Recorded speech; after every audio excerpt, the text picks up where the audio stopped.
going on, everybody? Welcome to this amazing meeting of this momentous occasion. Today is August 20th. It's the release of the HBO taping for the Ha Comedy Festival. It showcases some of the biggest, some of the hottest Latino stars, including myself, in stand-up. And the gentleman that I am with here today is I got a big, he's the brains behind the entire operation. So what you see is what this man has put forth. A big round of applause for Mr. Jeff Valdez. Jeff Valdez in the building. Phenomenal foliage in the background. Jeff, how you doing today, bud? It's just props. I had the props put back there. So it's very green. I'm actually in my bathroom right now. I figured as much. I wanted it to look a little bigger, because the bathroom doesn't look as impressive as. I get it, man. I get it. We just shot from we're just shooting from virtual reality. You're in your bathroom. It's all good, man. Friend of the Bougainvillea brought into your house is a bitch. I'll tell you. Oh man. So Jeff, I had the opportunity to meet you throughout the entire process of this festival, little by little, and it's like this gigantic, well-orchestrated symphony that you're trying to put together. And it was a long time coming. It was like several months, even, tell me a little bit, because you originated Latino Laugh Fest. That's where all of this came from, correct? In 1997, I guess I was pretty new to LA, and it was shocking to me that there were no Latinos on TV in this town. And when, at that time, probably 55% of the city, which is now 65, was Latino. And I'm going, how's this possible? And then, and a lot of people were talking about the market. I'd been preaching about it since back then. And I said, look, you can't just talk about solving a problem without, some kind of architectural solution. So I said, let's put together a festival where we can bring everybody together. And at that time, and the notion of the festival was always, let's bring in celebrities who people know. At that time, it was Eddie Olmos and Daisy Fuentes and Paul Rodriguez and Cheech and people like that. And let's bring them in and align them with comics that people haven't really heard of. Yeah. At that time, those comics were George Lopez, Carlos Mencia. I have an email from, sorry about the noise, by the way, the neighbors are doing construction. No worries, no worries. I have an email from, I ran across recently from Gabriel Iglesias. Wow. And he the was fluff on man. The fluffy guy. He was on the Young Comedian stage and was like, Mr. Valdez, thank you for my first break. And that was the whole point, was let's create an infrastructure. And then jump to 23 years later, I looked around and I said, wow, Hollywood still hasn't created the infrastructure. Yeah. A lot of people showed up at the original festival and grabbed talent, and now we got to start all over again. Well, I mean, I think that the restart button was inevitable, to some degree, because this is just going to catapult a new generation. And the more I talk about what this taping and this special does to the culture, because it's all about perspective. Mm-hmm. And the culture that Latinos bring to the table, I mean, we've got stories for centuries, and this is just about everything that we've gone through as a culture unto itself, because you hear that word a lot nowadays, about the culture, This is so ingrained in our society, where you're talking about such a large percentage of the population mostly being Latinos, and that's the thing that I think more so in the mainstream, that you don't put a magnifying glass to, and in very rare occasions you get to see that world. And I think we're bringing those people into that world with what you've brought to HBOMax, which is. By the way, I mean, if you notice, the original was called Latino Laugh Festival, and we changed the name to Ha. And technically, it means Hispanic arts. They were like, oh, can we call ourselves Hispanic? Are we Latino? Are we Latinx? So we just said Ha. Simple. It's about comedy. And humor. When you look in the audience, you'll see on the special, it's everybody. I mean, it's not just Latinos in the audience. It's everybody. And the humor is universal. There's an old expression, funny is funny. Yeah. Right. And this show typifies that. Of the same name. Yeah. There was funny. There was actually, we have a show called Funny is Funny. That's the thing. Yeah. So it's all, it's not because I can't tell you how many times I have people call and say, oh, well, let's do the, frijoles and, frijoles and jokes show. And I'm like, dude, please go, 1965 is calling, please go answer that call. We're not doing it. Yeah, I mean, you wouldn't believe how many different, gigs you do where you are not, where your finger's not on the pulse, and when you're at that show, you're trying to find the pulse, and it's not even like culturally when you're trying to relate to an audience or when you're trying to connect to a crowd, but there's something that we, at least the most of the Latino comics that I know, that we bring to the table is that we adapt. You know what I'm saying? Like when you look at somebody like a George Lopez, or you look at somebody like a Gabriel Iglesias, right? Their comedy, it appeals to damn near everybody. And that's right. That's what we're bringing to the table with this taping, is the fact that you're going to get a little bit of everything. And you're going to be finished watching and you're going to be like, wow, that was just thoroughly entertaining. Well, and by the way, everybody, there are people who, everybody has a universal point of view, but culturally, there are people who are cultural Cubans. There are people who are cultural Puerto Rican, cultural Peruvian, Mexican.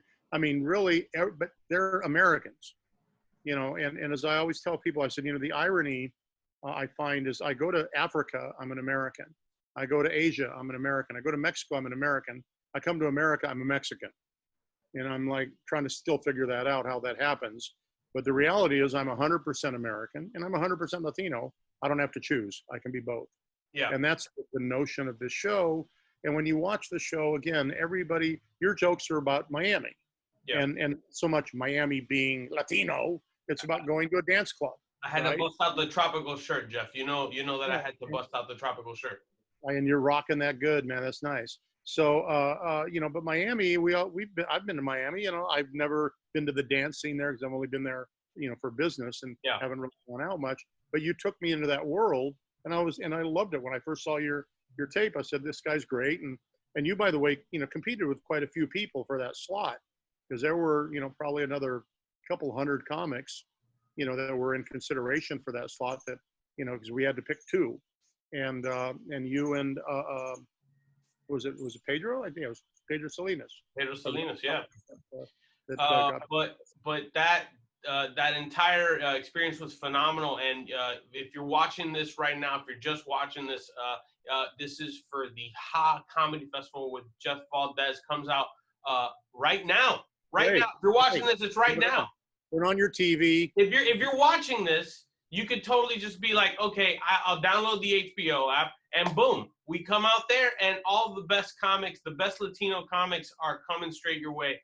And that's the beauty of this right now, is the fact that we are in a place where you can literally, and that's probably just something that I'll ask you a little bit later, but I was literally telling, when the trailer came out, and I was like, I was telling my grandmother, I was on the phone with my grandmother, and she was just like, how am I going to see you?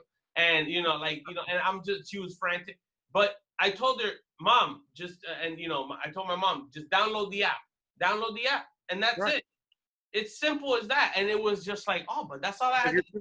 They thought it was a whole process, Jeff. They just thought it was a whole process. No, it's really simple. And by the way, if you don't have it and you don't want to pay, then they got a 30-day free trial. Take the free trial, right? And if you're Latino and you're pirating cable, dude, now's the time to come clean. Get your own cable, all right? Right now we got the HBOMax in the living room popping right now. Like literally as we're recording this, I think Am's watching something on HBOMax. So shout out to HBOMax. But I had a question. And can I add something too? This is important because they're stepping up, right? As a community, we're talking about, we got 0 in the Emmys. We're constantly underrepresented. So these people stepped up. And by the way, as you noticed, this isn't like a $300 produced show. This had real budgets.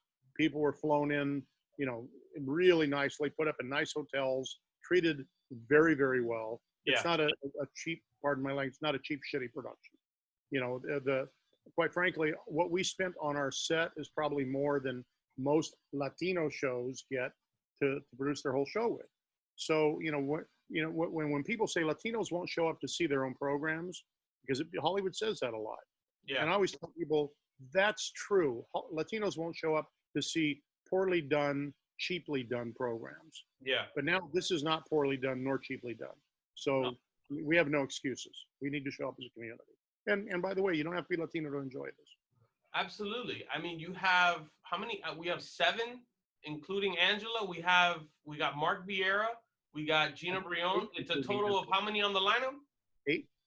8 comics.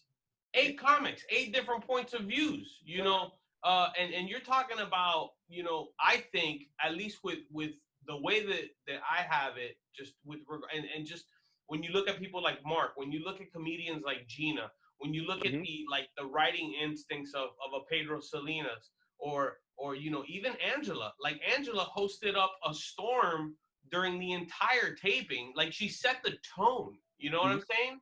And and everybody played their part. And that's the one thing, is that everybody here not only has an individual point of view, but they each play their part to bring that narrative forward, which is just so needed right now. And you know, we had a couple of, we met a lot of different local in the San Antonio area, a lot of like other comedians that were more so located in that particular area. Is there anything, Jeff, as like somebody, because you basically are, you know, responsible for New Cadence. It's like, as a content creator, as we all are now with the times, what would you say to like a comedian that's coming up with what we're dealing with like now? Well, I mean, first of all, if I go back all the way to when I did a show called Comedy Compadres, one of the things that happens when I did that show, we barely had enough to do 8 shows, comics, and we were stretching that. Yeah. But what happened is then people like Fluffy saw that show and said, wow, if this guy can do it, so can I. So, you know, you have to believe in yourself, and you have to say, you know, if David Del Rosario can do it, so can I. Yeah. So believe in yourself. There are no shortcuts, right? You got to put the reps in. You got to practice your act and get the act tight, and watch your act and review it and go over and over and over until that thing, you know, it's just like, you know, like they say when you play basketball, you have to do, you know, shoot 10,000 shots before you become a good shooter. You know, it's that with anything. You have to practice your craft. Right now it's kind of tough because there's no clubs. Yeah. You know, and getting into club stage time is critical. So, you know, find any kind of online stage time, you know, and constantly be taping your set and know what you look like, because at the end of the day, you know, your set's going to end up on a video screen, and you have to see, does it work on a screen, right? Yeah. No, and I think that it's really the perfect time to kind of like sit down and absorb this kind of you know, a piece of programming like this is what I'm trying to say, because I think more so than anything else, I'm watching a lot of TV shows. You're probably watching some TV shows. Like, as busy as we all are, we have more so a little bit more time to sit down and